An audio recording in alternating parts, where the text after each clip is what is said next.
Olá para todos, né? Vamos então seguir aqui com essa conversa sobre educação, nessa estrutura de sequência que a gente pensou. Dentro então desse movimento que a gente vem fazendo chamado de educação sem distância, aproximando escola-família, criando os hífis entre escola e família. E nesse tema, que é um tema desdobrado em outros três, a gente vai falar de um espaço, de um pedaço dele propriamente dito, né? Desse tema que a gente está chamando dos saberes da escola-família.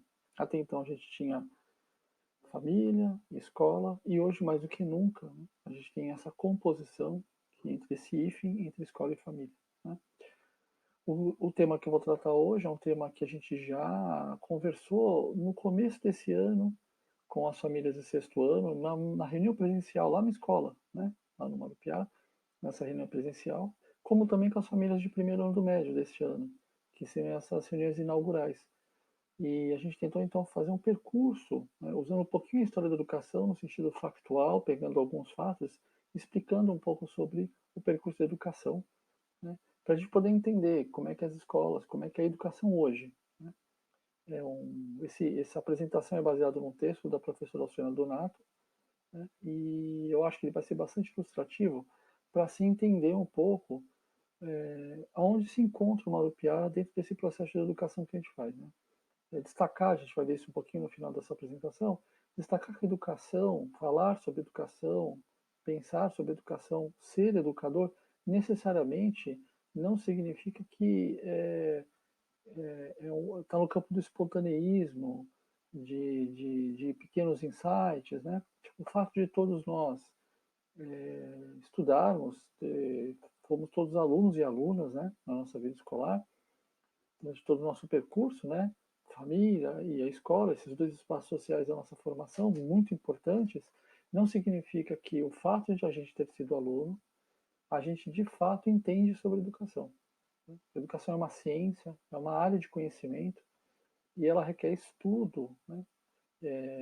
E entender que dentro daquilo que a escola faz, dentro das atividades dos professores, eles estão dentro de uma estrutura, portanto, de um terreno bastante constitutivo sobre educação, tá bom? Então a gente vai seguir então, as famílias de sexto e primeiro ano do médio desse ano vão identificar um pouco essa apresentação aqui com aquela que a gente fez na escola, mas acho que vai ser bastante simbólico para todo mundo, então a gente falar um pouco sobre as dimensões curriculares. Vamos lá então.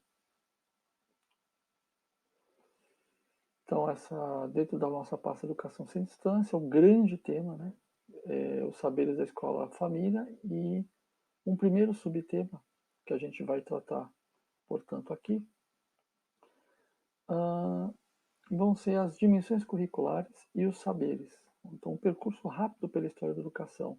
A gente vai dizer percurso rápido porque a gente vai pegar alguns pequenos fatos para poder ilustrar esse processo todo, certo?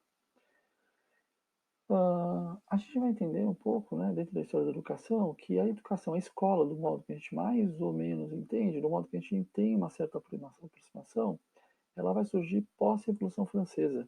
Né? Até então, naquele período, então, portanto, na pós-Revolução Francesa, começa a se discutir, então, que a gente vai ter uma espécie de sujeito, de pessoa, que ela fica à margem da sociedade. Né?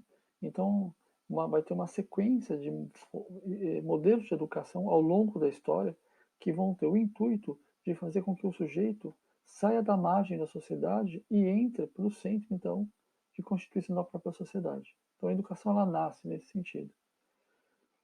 Os campos de observação que a gente vai ver nesses perfis de escola, nesses tipos de escola, está dentro dessa circunferência. Portanto, as linhas pedagógicas que a gente vai ilustrar aqui, a gente vai usar sempre esses temas internos, que é o papel da escola, o centro do processo educativo, o papel do professor, quais são os tipos de avaliação. Isso é bem interessante. Dependendo do tipo de avaliação que você tem um modelo de escola, você tem uma linha pedagógica. O método de ensino, o ambiente escolar. O ambiente escolar, o modo com que um ambiente escolar, que os alunos são contidos, aponta uma linha pedagógica. O estudante, qual é o papel do estudante, qual é o perfil do estudante nessas linhas pedagógicas e qual é o centro do processo educativo, ou seja, A escola está constituída para qual centro? Aquilo que ela defende. Tá? Então a gente vai ter um pouco aí desses, desses campos de observação. Então vamos lá. Um primeiro movimento que a gente vai ter aqui vai ser a pedagogia tradicional. Lembrando que a pedagogia tradicional, portanto, ela vai nascer justamente desse conceito da marginalidade. O que está à margem da sociedade? O sujeito ignorante, aquele que não era letrado. Portanto, pós-Revolução Francesa, a sociedade então se constitui com a ideia de tentar fazer com que as pessoas saiam dessa margem, dessa marginalidade e entrem em processo. Para entrar para esse centro, é preciso então que o sujeito saia do campo da ignorância, certo? Qual o papel da escola então? Transmitir conhecimento acumulado pela humanidade. É um sujeito que não sabe, não tem conhecimento, então ele precisa se apropriar desses conhecimentos. Aqui é bastante interessante porque parte dos currículos das escolas atuais, ela se funda aí. Muitas vezes a gente pergunta, por que aprende aquele conteúdo? Para que serve aprender aquele conteúdo? Né? Qual a funcionalidade dele? É um acúmulo de conhecimento da própria humanidade. Isso é pressuposto da pedagogia tradicional. Tá bom? Na pedagogia tradicional, a gente vai ter também o ambiente escolar. Como é que é o ambiente escolar? Ele é disciplinador, silencioso, austero e não dispersivo. Aqui é bastante interessante a gente pensar que a escola, portanto, seriam aquelas salas onde alunos ficam sentados todos separados, no mapa de sala, um não pode conversar com o outro, tem que ser muito silêncio, o professor é muito rigoroso, os alunos são submetidos a uma espécie de disciplina controladora. Muitas pessoas vão dizer que isso é o certo da escola, que a escola tem que ser dessa maneira, que os alunos e os adolescentes precisam ser o tempo todo controlados, eles precisam ser repudiados, né, oprimidos. Né? Interessante a gente pensar. Imagina uma escola onde as pessoas não trocam. Seria basicamente o que a gente está vivendo hoje.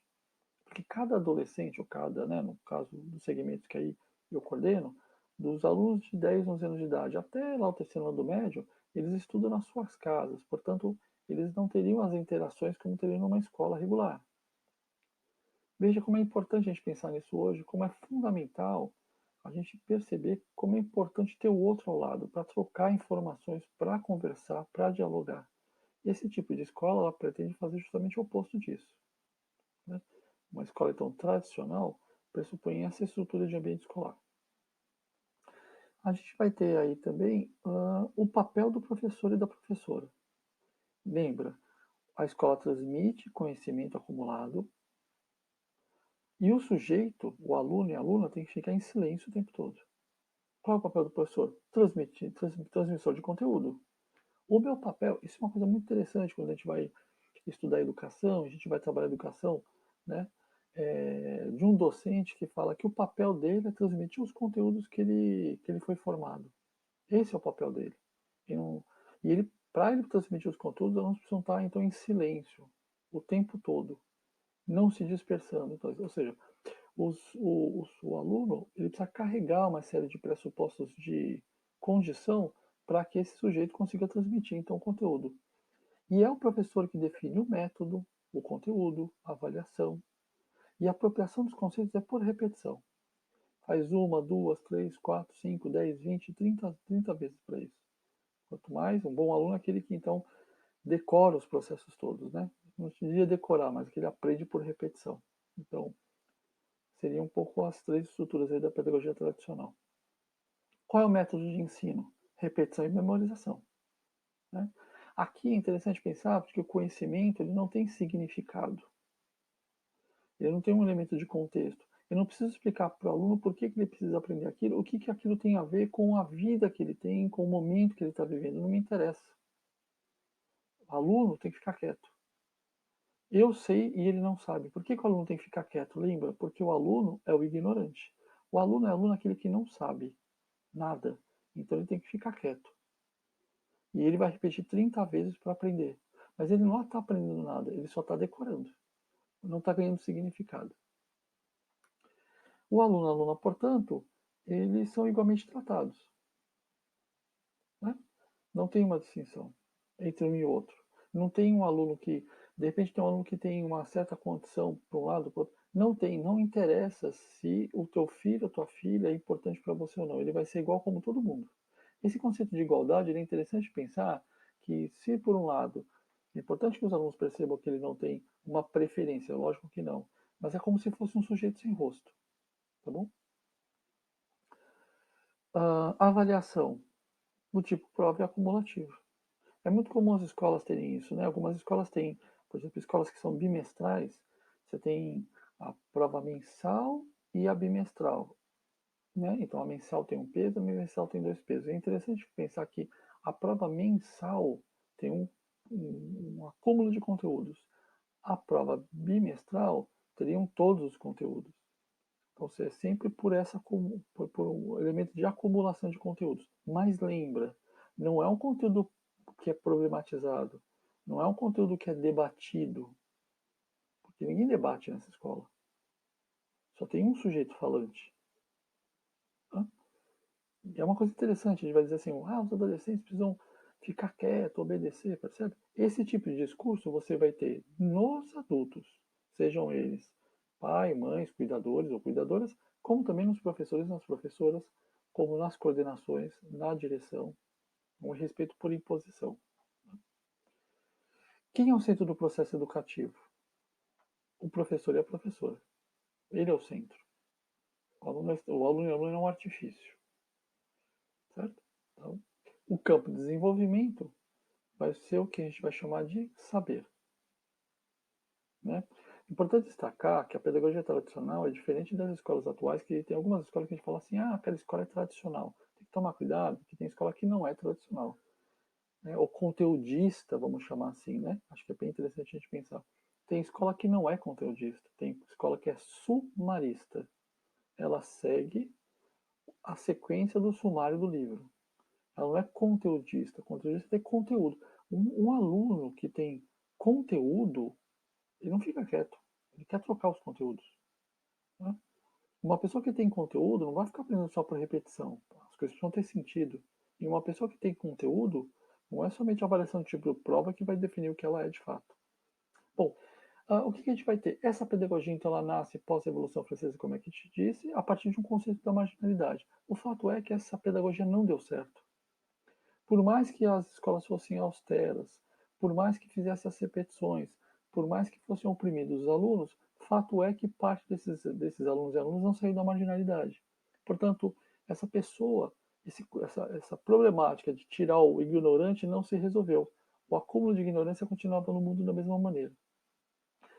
O que a gente vai ter? A gente vai então ter um novo movimento que nasce, né, quer dizer, que surge a partir da história, que vai ser justamente pós as guerras mundiais, principalmente acho que depois da Segunda Guerra Mundial, imaginando que na Segunda Guerra Mundial, imagina, por mais que as pessoas não fossem ignorantes, todo esse processo acontece no mundo, das guerras, da eliminação do outro.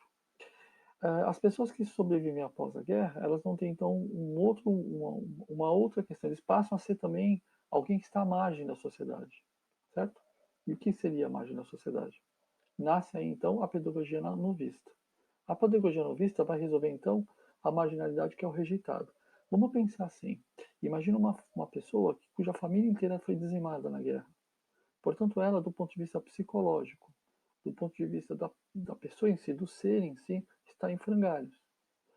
Então, pegar essa pessoa que perdeu seus entes queridos, perdeu sua casa, perdeu toda a sua estrutura, foi devastado a sua cidade, o lugar que mora, e ainda ir para uma escola que é austera, que ela é opressora, então é uma mudança de perspectiva nesse sentido. Então, pós-segunda guerra nasce a pedagogia novista, que muda então os pressupostos. Qual seria o papel da escola novista?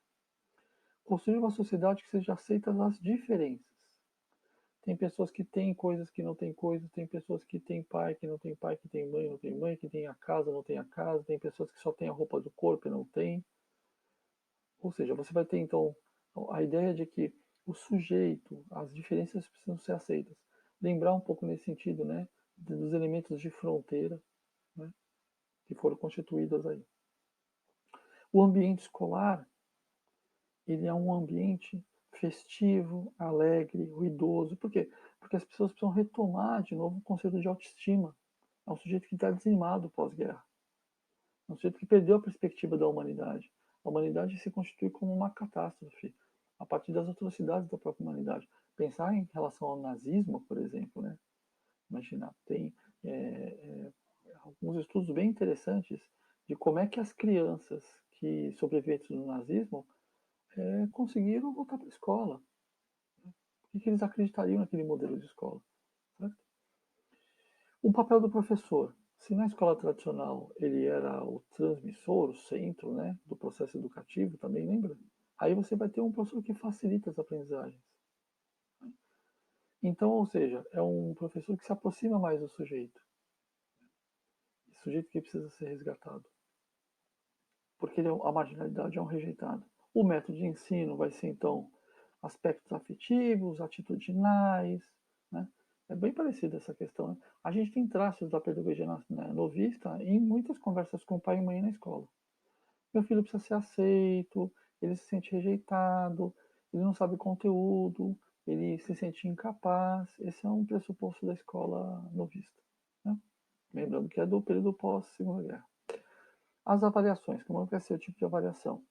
Vai ser autoavaliação, trabalho em grupo, dinâmica. Aí tem os testes de inteligência que surge aí, trabalho de pesquisa. Você percebe que aqui você tem sempre um aparato das constituições em grupo. Né? O autoavaliar, ele vê o que ele aprendeu, para a partir dele pensar em novas formas de aprendizagem. Como é que é o aluno-aluna na pedagogia novista?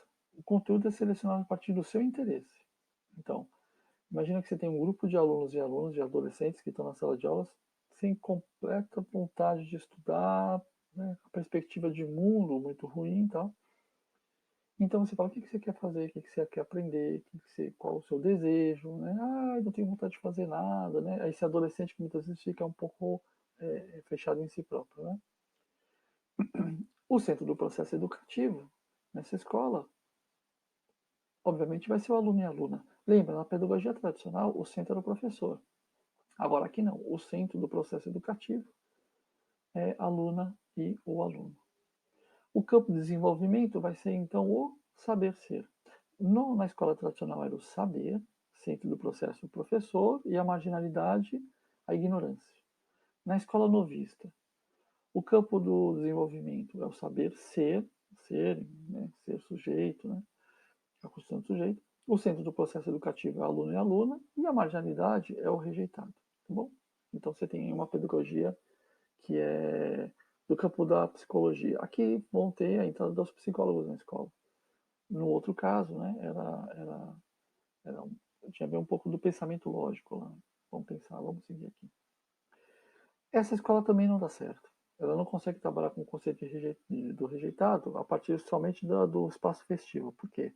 Aqui no Brasil, o mundo vai seguindo, a gente vai ter uma outra necessidade. A marginalidade agora não é o sujeito mais rejeitado, né? Porque ele perdeu as questões todas. Tem um problema sério que é do campo do trabalho. Para as pessoas ficarem no centro da sociedade, saírem da margem da sociedade, elas precisam ter um trabalho. Lembra, na escola tradicional, para ficar fora da sociedade, ele tem que ter conhecimento, ele é ignorante. Na marginalidade da escola novista, ele é um rejeitado, ele está fora da sociedade, porque ele não se vê no aspecto dentro da sociedade, porque ele é um sujeito, do ponto de vista psicológico, bastante frágil. E a gente vai ter um outro movimento que é da escola tecnicista. Aqui no governo Vargas, a gente vai ter então a construção das escolas técnicas, que é a possibilidade de o sujeito fazer uma escola técnica para já sair com emprego. Né? Eu sou oriundo da escola técnica, eu fiz técnico em química no meu ensino médio, que se chamava colegial. Ou seja, o desejo da minha família, especificamente da minha mãe, é que eu então, assim que eu acabasse o ensino médio, ou seja, o colegial, eu já tinha uma profissão. Ter uma profissão. Se eu tenho uma profissão, eu não fico fora do, da sociedade, eu não fico à margem da sociedade. Então a marginalidade é o improdutivo, certo? Isso tem uma coisa muito marcada em nós, adultos, né? de que o filho ou a filha, ou no caso o aluno ou a aluna, ele consiga entrar na faculdade, porque ele precisa ser alguém, ter uma profissão, né? Esse é um pouco o resquício do pensamento da pedagogia tecnicista. O papel da escola é a busca da eficácia e produtividade. O negócio é produção, é fazer, produzir, construir, né? Seria nesse sentido. Né? As escolas são os senais, né? Que a gente vai ter, né? Durante um certo período, né? Bom, qual é o ambiente escolar? Validar os comportamentos observados que possam ser mensuráveis com o intuito de controle. Então é sempre assim, é o quanto faz, o quanto produz, o quanto entrega, né? Isso é uma coisa muito interessante. Eu, sei lá, então vamos imaginar, eu pedi para que o aluno fizesse 10 listas de exercício, né? É o quanto ele faz, o quanto ele produz, quantos livros ele lê, né? Quantas coisas ele consegue produzir em termos de demanda, vamos chamar assim, né? Porque lembra, no mundo do, da produção, o sujeito vai ficar mais dentro e menos fora, desculpe, quanto ele produzir, quanto mais ele produzir. Né? Qual o papel do professor ou da professora? Ele é um arranjador de consciência de ensino. Então, ele vai arranjando os processos, que são os processos de construção. Né? Então, ele vai colocar as pessoas mais para um lado para produzir, porque essas pessoas, esse aluno é bom para fazer aquilo, o outro é bom para fazer isso, então ele vai mexendo nas duplas de produção. Né? Oh, mas aquela escola é ótima, hein? Por quê? Porque lá meu filho leu 20 livros, ele fez 500 exercícios, ele, enfim, é, assistiu tantas horas de aula, sempre nesse número da quantificação. O método de ensino é o uso da informática, começa a informática entrar aqui no processo da escola, né? E por trás do mercado de trabalho. Aquela coisa interessante porque os conteúdos são conteúdos que são, vamos por assim dizer, são usados. Né? Só vale a pena aprender alguma coisa que serve para alguma coisa. Então, por exemplo, para que serve eu aprender as organelas em biologia? Para que serve eu saber o que são capitanias hereditárias? Por que é importante eu saber o que é o número imperiano? Ou seja, o conhecimento só vale se ele tem um uso direto, né? Em relação a ele. Então não é mais o acúmulo de conhecimento, né? Mas assim, é o uso do conhecimento. Conhecimento bom é aquele que tem uso efetivo para ele. A avaliação do tipo teste, aqui surgem então as avaliações do tipo teste. Lembra, na escola tradicional, prova. Na escola novista, você tem autoavaliação, né, as atividades em grupo.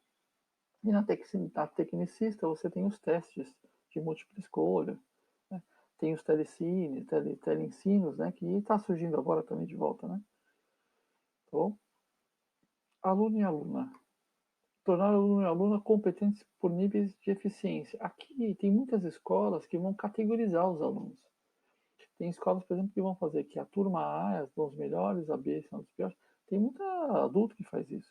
Eu acho que o certo era colocar na sala de aula os alunos que querem estudar, porque aqueles que não querem têm que ir para uma outra sala. Esse é um pressuposto de tecnicismo. Você vai qualificando o sujeito, você vai categorizando o sujeito, né? A partir então da produção. Meu filho vai aprender menos, meu aluno e minha aluna vai aprender mais se ele estiver ao lado de quem queira mais. Seria um pouco nesse sentido. Então você homogeneiza. Né? Mas você vê, quando a gente faz isso, a gente começa a criar uma marginalidade dentro da própria estrutura da escola.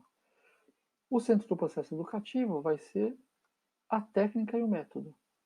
Né? Aqui, então, são as apostilas, o método de ensino. Né? Falar qual é o método de ensino, né? Qual a estrutura. Né? Então, você vai ter os modelos de escola no sentido dessas didáticas, desses programas, né? Então, que cada escola vai propor. Então, você vê, não é mais o sujeito. Na escola tradicional era um sujeito, era uma pessoa, era um ser no mundo, né? Que era o professor e a professora. Na escola novista também era uma pessoa, é o aluno e a aluna. Não, na pedagogia tecnicista não é o sujeito, é a técnica e o método. E o campo de desenvolvimento é o saber fazer. E aí você vai ter então uma espécie de comportamentalismo, né? Que é da produtividade. Então, seriam essas três escolas. Essa escola também não resolve marginalidade. Né? porque essa escola também faz um elemento que é seletivo, ela também cria uma marginalidade. Na escola tradicional, nem tudo, alguns, não foi possível tirar todo mundo da ignorância naquele modelo.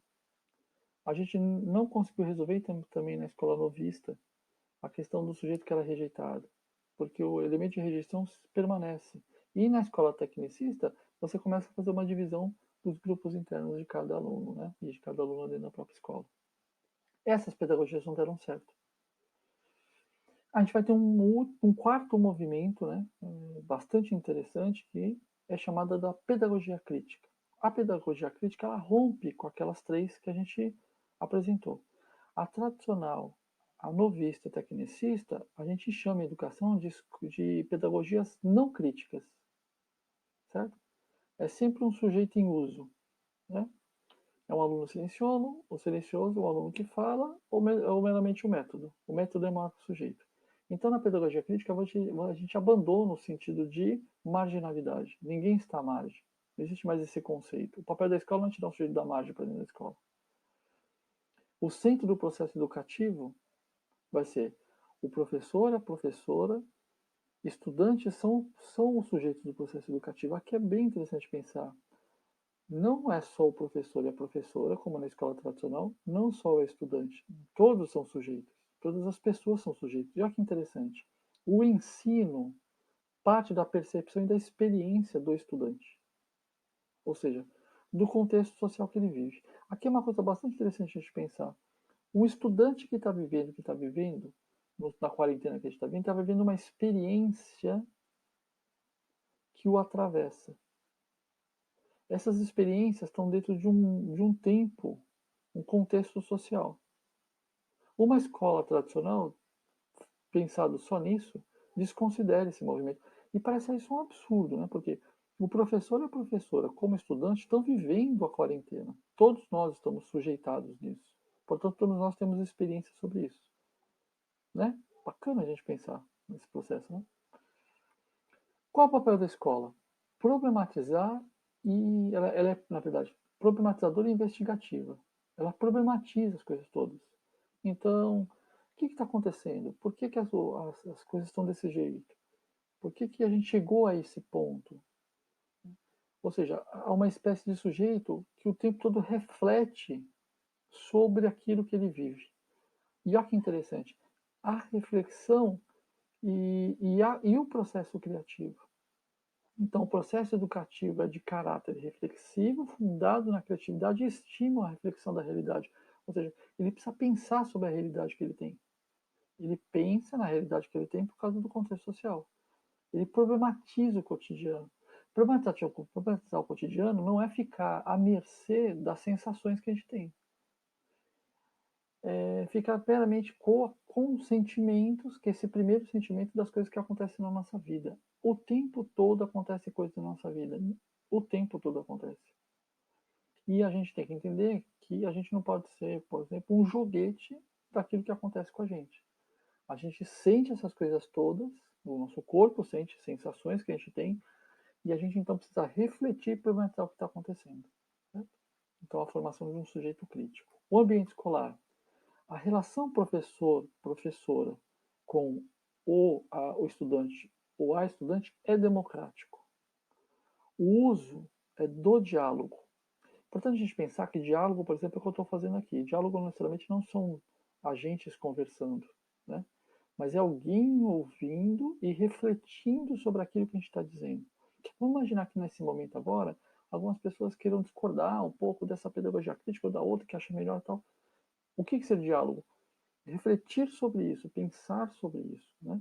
Então é o estímulo à problematização dos conteúdos e troca dos saberes. Aqui é bastante interessante. Não é simplesmente o aluno ficar quieto. Ele tem que ser estimulado à problematização, à reflexão, pensa o que você está falando, pensa o que você está dizendo, pensa o que aconteceu, por que é dessa maneira, reflete sobre isso, certo? Qual o papel do professor e da professora? Ele, portanto, é um pesquisador dos processos de ensino e aprendizagem. Nas outras escolas você tem o ensino e aprendizagem. Aqui na escola crítica funda-se o conceito do IFEM aqui, ó. tem um sujeito que ensina e outro que aprende? Não. O ensinar e aprender, eles são faces da mesma estrutura de diálogo. O professor e a professora devem exercitar o seu papel investigativo, ou seja, um professor da escola crítica, uma professora da escola crítica, não sai simplesmente dando conteúdo. Ele tem os conteúdos, mas ele é um sujeito que investiga. Por que ele tem que investigar? Porque ele tem que perceber que ele vive num tempo, nesse tempo atual, e esses alunos e essas alunas também vivem nesse tempo. Então não pode simplesmente dar o conteúdo como se a gente não vivesse num tempo social, num tempo presente, vamos dizer assim. Cabe então ao professor e à professora o exercício da autoridade competente, não é autoritarismo, né? A partir da teoria dialógica, da ação afirmando autoridade e liberdade. Isso é uma coisa bastante interessante a gente pensar. Se eu quero que o aluno e o aluno, que meu filho e minha filha, vamos pensar assim, ou filho e a filha, aluno e aluna, sejam responsáveis, eu tenho que dar responsabilidade para ele. Portanto, ele tem que ter liberdade. Se eu tiro a liberdade dele, ele não responde pelos atos, certo? Então, essas três palavras que eu vou falar agora: autoridade, liberdade e autonomia, elas estão dentro do mesmo pressuposto. Né? Quanto mais autoridade, quanto mais livre ele for, mais autor ele é do processo dele e mais autônomo ele vai ser. O método de ensino vai ser: o conteúdo nasce de situações problemas, portanto, instrumentalizar a prática social e desenvolver a capacidade de elaborar perguntas e habilidades intelectuais. Num outro vídeo eu falei um pouco disso. As questões que aparecem numa avaliação do tipo ficha são, lembra, né? Tem uma série de categorias. Num vídeo que eu já coloquei para vocês, que apareciam uma espécie de classificações, né? Perguntas objetivas, perguntas de análise, né? É, fazer análise da própria pergunta, colocar o seu ponto de vista, né? Isso é bem interessante, tá bom? Então, pensar um pouco nesse sentido, que o método de ensino, portanto, é situações-problema. Né? Qual a avaliação? O tipo de avaliação que a gente vai ter? A avaliação não é o fim do processo de ensino-aprendizagem, mas meio para a reformulação e a consideração deste processo. Então, se você está numa escola que o cara tem aula e prova, ele não tá no processo de ensino e aprendizagem. Ou seja, quanto mais avaliações eu tiver, as avaliações vão acontecendo, por quê? Porque o aluno, quando faz as avaliações, e a aluna, quando ele é submetido às avaliações, para o aluno e para a aluna, essas avaliações, né, para o estudante, essa avaliação vai fazer com que ele tenha noção do que ele sabe ou não sabe, do que está certo, do que não está, para novas reformulações. A avaliação, portanto, faz parte do processo de ensino-aprendizagem para os professores também. Então, a avaliação para a gente não está no fim do processo, está ao longo do processo, tá bom? O aluno e a aluna nessa pedagogia, ele valoriza-se o ensino competente e crítico de conteúdos como meio para instrumentalizar o aluno e a aluna para uma prática social transformadora. Ou seja, ele vai entendendo esses conteúdos, a partir de problematizações desses conteúdos, ele vai colocando o ponto de vista dele, ele vai criando criticidade a respeito disso dele, para poder entender, então, as práticas sociais do mundo que ele vive. E qual é o campo de desenvolvimento? São o que a gente vai chamar dos 4 saberes. Né? Nessa pedagogia tem o saber, que a gente vai constituir. Deixa eu só voltar um pouquinho. Tem o saber, que a gente vai chamar de conceitual. Tem um saber ser, que a gente vai chamar de ético. O saber fazer, que é o saber técnico. E o saber conviver, que é o saber político. Então, essas são 4 dimensões da escola. O currículo ele tem que levar em consideração o conceitual, o ético, o técnico e o político. É importante a gente pensar no que a gente chama de político. Político é o campo da convivência, da troca. Político, obviamente, não tem nada a ver com o partido político, né? Quer dizer, que é um sucateamento da própria expressão. Política de polis, vem da polis da, da uma espécie de polis da Grécia. Hoje a gente pode pensar na questão da polis dos romanos, né? Como se fosse, então, pensar no espaço democrático, né? Como um lugar, né? Desse processo de troca, vamos pensar assim, nesse movimento que a gente tem. Então, uma escola valoriza o conceitual, o sujeito ético, técnico, político ou o campo dos saberes, tá vendo? O saber que vem lá da escola tradicional, o saber ser, o saber fazer e o saber conviver. Tá bom? Esses são os modelos que a gente tem. Teria um último movimento ainda que a gente vai chamar da pedagogia pós-crítica, né? A gente vai parar por aqui para a gente poder entender. O Mário Piara, portanto, ele vai entender um pouco o seu papel dentro, a partir da pedagogia crítica, né? Consolidando, portanto, o que a gente vai chamar de ensino-aprendizagem, certo? Isso tudo é importante a gente pensar. Tem famílias que vão falar, eu quero que meu filho tenha conteúdo. Só está escrito. Então você quer só isso, só saber. Eu quero que o meu filho seja aceito. Saber ser. Eu quero que o meu filho consiga resolver, fazer, construir. Então, ler um gráfico, fazer uma tabela, construir uma maquete, enfim. Está no campo dos fazeres. Do saber fazer, perdão. E a troca, né? Hoje, mais do que nunca, você vê que interessante, né? Hoje, mais do que nunca, a gente valoriza demais o espaço de troca. Vocês percebem que hoje, mais na quarentena, né? Olha que interessante, vamos problematizando a quarentena. Como saber conviver é importante, como viver dentro do espaço da troca política é fundamental, certo? Ou seja, fortalecer a polis, né? Então a gente vai terminando para formalizar o seguinte, que educação se estuda e educação é ciência. Educação não é meramente aí, ter sido aluno ou ter sido aluna na escola que eu posso falar sobre educação. Porque quando eu era aluno, isso é uma experiência que você pode refletir sobre ela, você pode problematizar sobre ela. Mas educação é uma ciência, se estuda. Educação não é um lugar que todo mundo entra. Né? Quer dizer, é uma coisa legal a gente pensar nesse sentido. Né? Falar sobre educação tem toda uma construção, tem toda uma problemática, tem toda uma reflexão sobre os processos educativos. Né? Tá bem? E a gente tem, então, portanto, não se aprende sozinho. A gente vai acreditar um pouco nesse sentido, no sentido da dimensão política da escola, da dimensão da convivência. Compartilhar saberes não é uma escolha, é ato honesto. Ou seja, a gente tem que entender que trocar não é uma questão que quero ou não quero, é uma questão de honestidade para a gente. Trocar com o outro. E a gente vai entender então que não somos felizes sozinhos, a gente sabe isso mais do que nunca.